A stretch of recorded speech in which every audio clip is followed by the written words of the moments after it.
कोई हफ्ता मुश्किल से गुजरता है जब खुद हुकूमती टीम अपने लिए एक बड़ा मसला, एक बड़ी कंट्रोवर्सी, बड़ा तनाज़ा नहीं खड़ा करती और फिर वो हुकूमत के लिए एक बड़े स्कैंडल की शक्ल इख्तियार कर लेता है। कभी गंदम का बहरान, कभी चीनी का बहरान, कभी अपोजिशन से तनाव, कभी खुद एक वफाकी वजीर का फौजी बूट रख देना, कभी सबूत की जगह अल्लाह और रसूल की कस्में, और कभी मलेशिया और टर्की से वादा करके सऊदी दबाव में मना कर देना, फिर बाद में मलेशिया जाकर गलती तस्लीम करना। मुआशी, खारजी और दाखिली हर मामले में ये हुकूमत खुद अपने लिए मसाइल खड़े कर लेती है। और अब ताज़ा मिसाल अदलिया के साथ तनाव है, जो एक स्कैंडल की सूरत इख्तियार कर सकता है, और ये भी खुद हुकूमती वज़रा का किया धरा है। जस्टिस काजी फाइज ईसा केस में नया तनाज़ा उठ खड़ा हुआ है। मामला अब जस्टिस फाइज ईसा की जासूसी से आगे निकल गया है। हुकूमत की जानिब से तमाम जजेस की जासूसी करने का सवाल उठ रहा है और हुकूमत और आला अदलिया के दरमियान तनाज़े का खदशा पैदा हो गया है। साबिक अटॉर्नी जनरल अनवर मंसूर खान ने अपने ओहदे से मुस्ताफ़ी होने के बाद नया पिंडोरास बॉक्स खोल दिया है। हुकूमत जो सुप्रीम कोर्ट के जज के खिलाफ केस बनाने जा रही थी, अब खुद मुश्किल में नजर आ रही है। आज हुकूमत ने जस्टिस काजी फाइज ईसा केस की समाअत 3 हफ्तों के लिए मुलतवी करने की दरख्वास्त कर दी है, जबकि सुप्रीम कोर्ट के दस्तूरी बेंच ने समाअत 24 फरवरी को मुकर्रर की हुई है। और गुज़िश्ता समाअत में अनवर मंसूर खान को जजेस पर इल्ज़ामात के सबूत देने या माफ़ी मांगने का हुक्म दिया था, जिस पर साबिक अटॉर्नी जनरल अनवर मंसूर खान ने सुप्रीम कोर्ट से गैर मशरूत माफ़ी मांग ली है। अदालत में जमा कराई गई तहरीरी माफ़ी में अनवर मंसूर खान ने कहा है कि वो अदलिया का बेहद एहतराम करते हैं और अदलिया के इज्जत और वक़ार के बारे में मनफी बयान का सोच भी नहीं सकते, और 18 फरवरी को दिया गया अपना बयान वापस लेते हैं और उस पर गैर मशरूत माफ़ी मांगते हैं। अनवर मंसूर खान ने सुप्रीम कोर्ट से बतौर अटॉर्नी जनरल माफ़ी मांगी है और अदालत में जमा कराए गए जवाब में गुज़िश्ता रोज़ यानी 20 फरवरी की तारीख दर्ज है, जिसका मतलब यह है कि अनवर मंसूर खान ने मुस्ताफ़ी होने से पहले यह जवाब जमा कराया था। हुकूमत पहले ही अनवर मंसूर खान के बयान से लाताल्लुकी जाहिर कर चुकी है। बहरहाल गुज़िश्ता रोज़ जो कुछ हुआ, जो बयान सामने आए, उससे ये तासुर मजबूत हो रहा है कि हुकूमत जजिस की जासूसी करवा रही है। अनवर मंसूर खान ने कल इंकिशाफ किया कि उन्होंने अदालत में जो कुछ कहा वो वज़ीर कानून और वज़ीर आज़म के मुआवने खुसूसी बराए एहतसाब शहजाद अकबर के इल्म में था।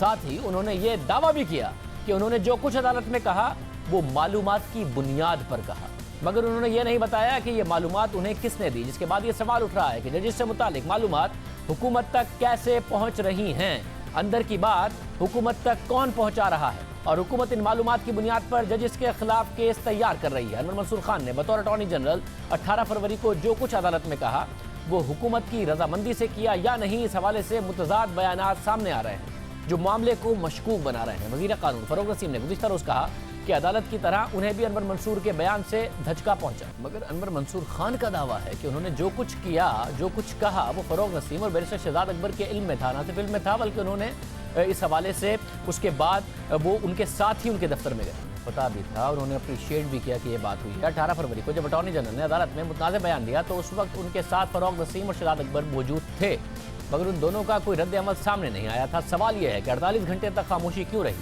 फिर अटॉर्नी जनरल का इस्तीफ़ा सामने आया जब हमने गुज़िश्ता रोज़ वज़ीर कानून फ़ारूक नसीम के सामने अनवर मंसूर के इस दावे को रखा कि वो कह रहे हैं कि वज़ीर कानून के इल्म में था, तो उन्होंने उनको झूठा करार दिया। पूरा गुफ्तो शनीद के बाद अनवर मंसूर खान साहब ने जो जजिस के हवाले से नाज़ेबा बात की, जिसमें जज नाराज हुए, वो की थी, आपको भी पता था, ये पूरा डिसाइडेड था? टोटल झूठ है। मैं तो इनकी इज्जत कर रहा हूँ, हर चैनल में इनको ही डिफेंड कर रहा हूँ। अभी इस तरह की बात कर रहे हैं, मैं इससे ज्यादा बात कोई नहीं करना चाहता। टोटल झूठ है, ये इनका ही आर्ग्यूमेंट था, इनकी इफ्तरा थी, ना इससे हुकूमत का कोई ताल्लुक है, ना हमें इसके बारे में कुछ पता था। आप बताइए कि अगर ये पता होता तो ये कोई जी होश आदमी इनको ये आर्ग्यूमेंट करने देता? This is totally false. इसके अलावा मैं कुछ नहीं कहना चाहता। मगर जब उन्होंने ये आर्ग्यूमेंट दिया तो आप अदालत में मौजूद थे, तो आपने इनको समझाया या क्या हुआ बाद में? फिर हमें तो अचानक शौक लगा, अचंभा हुआ। शुरू में तो हम लोग ये आर्ग्यूमेंट इनका समझे भी नहीं, और उसके बाद बेंच से इनको बड़ी क्रॉस क्वेश्चनिंग हुई और फिर उसके बाद इन्होंने एक तरह से विड्रॉ भी किया। तो जब खुद विड्रॉ कर लिया तो ये कोई उस वक्त या तो हमारा कोई इसमें इनको कोई भी इंस्ट्रक्शंस नहीं थे, ऐसा तो था नहीं कि हमारे ये उस वक्त कहने में थे, बिल्कुल कोई तयशुदा नहीं था। ये बिल्कुल ही गलत बात कर रहे हैं, प्राइम मिनिस्टर पर, कैबिनेट पर, हम सब पे आप ये इसलिए इल्जाम लगा रहे हैं। हम तो दूसरे चैनल से बैठ के इनको डिफेंड कर रहे हैं, ये उल्टी बात कर रहे हैं। ना सिर्फ ये, बल्कि फरोग नसीम ने अनवर मंसूर की कारकर्दगी पर भी सवालात उठाए। दोनों के दावों में तजाद है। अब एक दफा फिर ओपोजिशन कुछ नहीं कर रही है, हुकूमती रहनुमा ही आपस में क्राइसिस पैदा कर रहा है। इस पूरी सूरत हाल में अपोजिशन का कोई मौकफ नहीं है। नून लीग का, पीपल्स पार्टी का अटॉर्नी जनरल अनवर मंसूर खान भी हुकूमत से, इस वक्त वफाकी वजीर फरोग नसीम भी हुकूमत से, शहजाद अकबर भी हुकूमत से, दावों में तजाद। इसके साथ साथ अनवर मंसूर खान ने जिससे मुतालिक दिए गए बयान की मालूमात से मुतालिक भी इंकिशाफ किया। उन्होंने कहा कि गुज़िश्ता रोज़ दावा किया कि उन्होंने अदालत में जो कुछ कहा वो मालूमात की बुनियाद पर था। अनवर मंसूर 10 रुकनी बेंच से मुतालिक दिए गए बयान की बुनियाद इन मालूमात को करार दे रहे हैं जो उन्हें मिली, मगर उन्होंने उन मालूमात के ज़राए नहीं बताए। ये बहुत अहम मामला है, क्योंकि अगर अनवर मंसूर खान का दावा दुरुस्त है तो उन तक ये मालूमात पहुँचने के 3 ही ऑप्शन हो सकते हैं। या तो ये बातें बेंच के किसी रुकन ने उन्हें बताई, या फिर जस्टिस काजी फाइज ईसा ने खुद बताई, या फिर हुकूमत ने जासूसी कराई। पहले 2 ऑप्शंस का तो कोई इम्कान नहीं है, इसलिए हुकूमत पर जजिस की जासूसी कराने का इल्ज़ाम लग रहा है। इसके अलावा गुज़िश्ता रोज़ अनवर मंसूर ने कहा कि जस्टिस काजी फाइज ईसा से मुतालिक मालूमात एसेट रिकवरी यूनिट ने जमा की। अनवर मंसूर खान का एसेट रिकवरी यूनिट से मुतालिक ये दावा अहम है, क्योंकि जस्टिस काजी फाइज ईसा ने सदारती रेफरेंस के खिलाफ सुप्रीम कोर्ट में जो दरख्वास्त दायर की, जिसमें इल्ज़ाम लगाया है कि हुकूमत ने उनकी जासूसी कराई है। जस्टिस काजी फाइज ईसा ने सुप्रीम कोर्ट में तहरीरी दरख्वास्त में मौक़िफ़ इख्तियार किया है कि वफाक के खुद अपने जवाब से वाज़ेह है कि एसेट रिकवरी यूनिट ने बरतानिया में एक प्राइवेट तहकीकाती एजेंसी की खिदमात हासिल की, ताकि ये पता चलाया जाए कि उनके बच्चे गुज़िश्ता 10 साल में कहाँ कहाँ मुक़ीम रहे, और इस इदारे को अदायगी सरकारी ख़जाने से की गई। साथ ही उन्होंने मौक़िफ़ इख्तियार किया कि हुकूमत किसी जज के खिलाफ तहकीकात नहीं करा सकती, और किसी भी जज के खिलाफ तहकीकात का इख्तियार सिर्फ सुप्रीम जुडिशल काउंसिल को है। सीनियर कानूनदान और पाकिस्तान बार काउंसिल के साबिक सदर रशीद रिजवी ने गुज़िश्ता रोज़ हमारे प्रोग्राम में भी यही मौक़िफ़ इख्तियार किया था। उन्होंने कहा था कि जजिस से मुतालिक इंक्वायरी सिर्फ सदर और सुप्रीम जुडिशल काउंसिल करा सकते हैं। आइन में आर्टिकल 209 के तहत जो 2 अथॉरिटी हैं जिन्हें इख्तियार है कि कोई वो ओपिनियन फॉर्म करें या कोई इन्वेस्टिगेशन इंक्वायरी करें, वो या तो सदर मुमलिकत है या सुप्रीम जुडिशल काउंसिल है। उसके अलावा किसी को ये इख्तियार नहीं है कि वो किसी सुप्रीम कोर्ट या हाई कोर्ट के जज के लिए इन्वेस्टिगेशन करे या उसकी कारकर्दगी करे या उसके मिसकंडक्ट को प्रोब करे।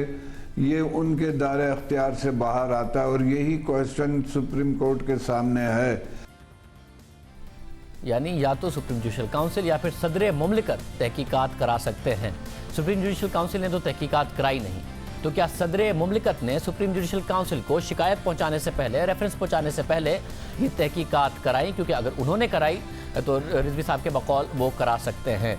मगर अब इसमें भी एक मसला है कि सदर पाकिस्तान डॉक्टर आरिफ अलवी इस हवाले से गुज़िश्ता साल 13 नवंबर को डॉन टीवी को मेहर बुखारी साहिबा को इंटरव्यू दे चुके हैं, जिस इंटरव्यू में वो कह चुके हैं कि ज़ाती तौर पर उन्होंने तहकीकात नहीं कराई। जो शिकायत उनके पास वज़ीर आज़म की तरफ से आई, उन्हें बवाद उन्होंने देखा और वो सुप्रीम जुडिशल काउंसिल को पहुँचा दिया गया। जब वज़ीर आज़म से आया तो सदर मुमलिकत ने सुप्रीम जुडिशल काउंसिल को भिजवा दिया।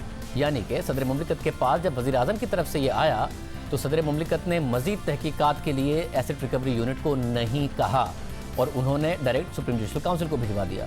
सदर मुमलिकत ने अगर नहीं कहा और एसेट रिकवरी यूनिट ने, शहजाद अकबर साहब के एसेट रिकवरी यूनिट ने खुद ही ये तहकीकात कराई, एक प्राइवेट एजेंसी को हायर किया और हुकूमती पैसों से बरतानिया में जस्टिस फाइज ईसा के बच्चों के हवाले से, तमाम चीज़ों के हवाले से तहकीकात करने के लिए, तो ख़ुद रशीद रिजवी साहब कह रहे हैं कि ये कानून के मुताबिक नहीं है, और सदर आरिफ अलवी साहब कह रहे हैं कि उन्होंने इसका नहीं कहा था। उनके पास से जो आया वो उन्होंने सुप्रीम जुडिशल काउंसिल को भिजवा दिया था। यानी पहले ही तहकीकात की गई, पहले ही सर्विलेंस की गई, पहले ही एजेंसी को हायर किया गया। ये बहुत अब संगीन मामला इस हवाले से हो जाता है। सदर आरिफ अलवी ने ये बात बड़ी कैटेगोरिकली कही।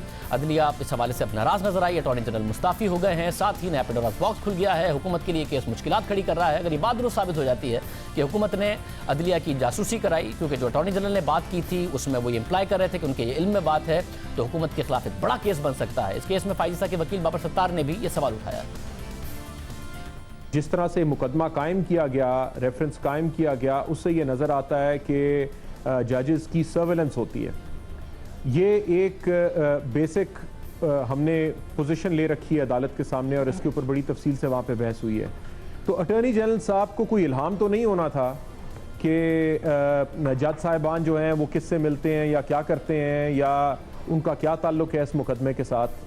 सो आके ओपन कोर्ट के अंदर एक फुल कोर्ट बैठी है, उसे ये कहना कि हमें पता है कि कैसे और क्या होता है, तकरीबन आप थ्रेटन कर रहे हैं कोर्ट को कि हम नज़र रखे हुए हैं। तो अटॉर्नी जनरल साहब तो खुद उनके घरों के या उनके चेंबर्स के बाहर नहीं होते। सो सवाल ये पैदा होता है कि क्या तमाम जजेस की सर्वेलेंस करती है, देखती है कि वो किससे मिलते हैं, कहाँ आते जाते हैं, उनके फ़ोन टैप होते हैं, उनकी ईमेल्स टैप होती हैं या नहीं होती। ये वो बड़ा सवाल था जिसका उन्होंने अंदिया दे दिया वहाँ पे। और जब कोर्ट ने इसके ऊपर एक बड़ी सीरियस पोजीशन ले ली तो उसके बाद गवर्नमेंट ने अपना डैमेज कंट्रोल करने के लिए उन्होंने काट के उन्हें बाहर कर दिया। सो बुनियादी सवाल तो इतना ही है कि क्या जजेस के फ़ोन टैप करती है, क्या आप उनके ऊपर नज़र रखते हैं, क्या उनकी सर्वेलेंस होती है, क्या आप देखते हैं कि उनसे कौन मिलता है और कौन नहीं, और क्या आप इस इंफॉर्मेशन को किसी वक्त इस्तेमाल करते हैं या नहीं करते। क्योंकि ये पहली दफ़ा नहीं हुआ, बहुत दफ़ा इससे पहले हो चुका है सेंसिटिव टाइम्स के ऊपर। ऐसा भी हुआ है कि जजेस ने ये फिर ऑर्डर पास किया, ये मैं अब 15-20 साल पुरानी बात कर रहा हूँ, जहाँ पे ऑर्डर पास किए गए कि आके हमारे चेंबर्स को भी क्लीन अप करें और घरों को भी क्लीन अप करें। कहीं बगिंग डिवाइसेस लगी होती हैं, कहीं कुछ और। देखिए, अगर हम इस कॉन्स्टिट्यूशन के साथ हमें चलना है जहाँ पे हम ये कहते हैं कि हमारी जुडिशरी इंडिपेंडेंट होगी और वो एग्जीक्यूटिव से इन्फ्लुएंस हुए बगैर वो चीज़ों का फैसला करेगी, तो फिर आप ये काम तो नहीं कर सकते ना।